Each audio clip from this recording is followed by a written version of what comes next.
So let me just tell you, first of all, a little bit about the team that you see in front of us. This is a team that has come together after we were asked as a church if we wanted to become part of something known as a generosity factor, and a movement that started through North Point Church down in Atlanta. As we are about a year ago, I took a group of people to a church in Edina, Minnesota, and there Scott Rideout was the presenter of the generosity and everything that was happening. After that meeting, a number of us came back and thought, what are some things we can come back to Oak Haven Church and talk about and celebrate?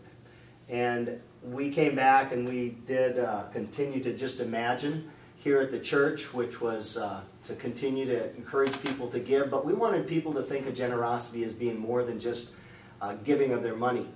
And about 2 months later, I received another phone call, and that phone call came and asked if I would put together a team from our church that would take a 3-month course where we would interact with reading material and meet with Scott Rideout, who is a pastor of Sun Valley down in Arizona. And we would come together and just immerse ourselves in the whole concept of generosity. So that's how this all started to come into being. And as I prayed about who to have on this team, I remember going through the directory. And as I went through the directory, I thought, God, who would you want to be part of this generosity team? And so I made a list of people, and I had some fear and trepidation because I didn't know what you would all be thinking as I began that. But I began to go down the list, and I made phone calls, and I asked if you would consider doing this. And I was very intentional trying to tell you what this was about and that it wasn't necessarily about giving. And so generosity, as we are looking at it and what we're doing, what we're really trying to think about is generosity isn't just about money. It's about giving of our time, our talents, our treasures to touch other people's lives. And so during this 3-month course of study and reading, we've spent the time looking at what generosity is really all about. So I'm just going to ask the team here, when you hear the word generosity, what comes to your mind now? What came to your mind when you first received the phone call from me?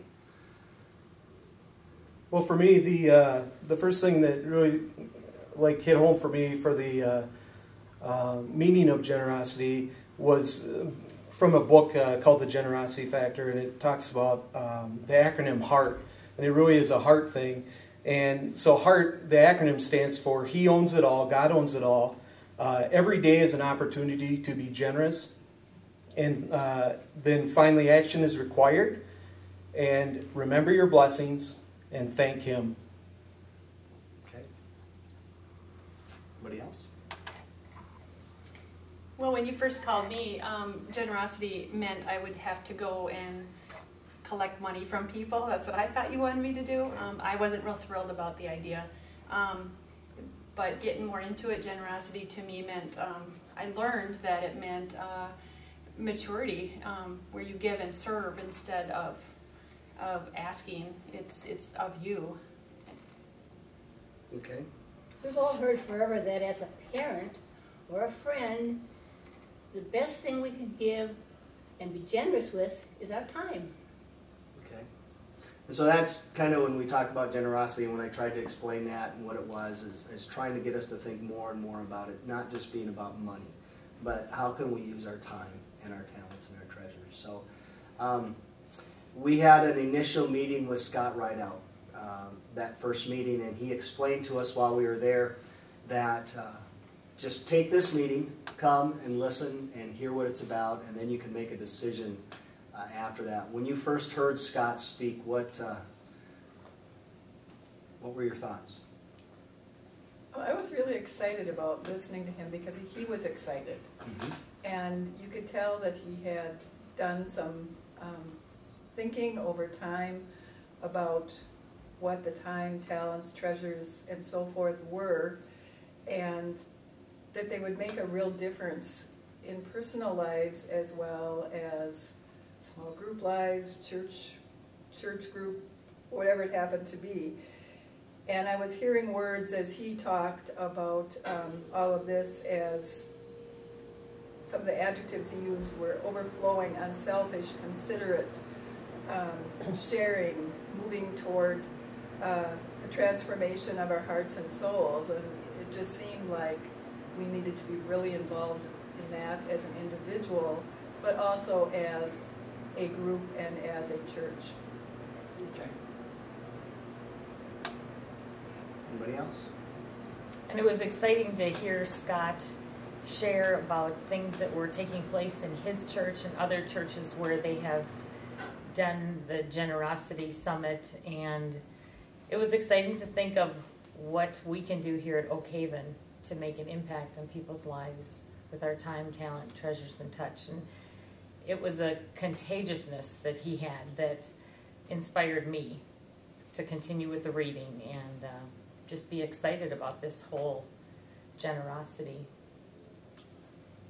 So was there an aha moment, so to speak, through all of this for anybody? I think for me it was just a matter of fact that I can do so much more, you know, to help benefit somebody else. And I think sometimes we get so closed underneath our own walls.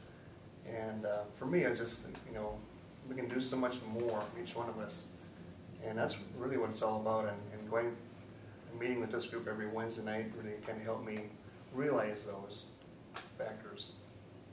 Okay. Also, it just seemed really clear that the time was right. God had set aside this time for us to take a look at what He was doing through us with this, the time and the treasure, the talents and the touch. And even in the short time we'd already been involved, I started feeling a difference inside of me, and I think that probably that was happening with some of the rest of the team. Yeah, how about the rest of you? How was your perception changed through this whole process of generosity?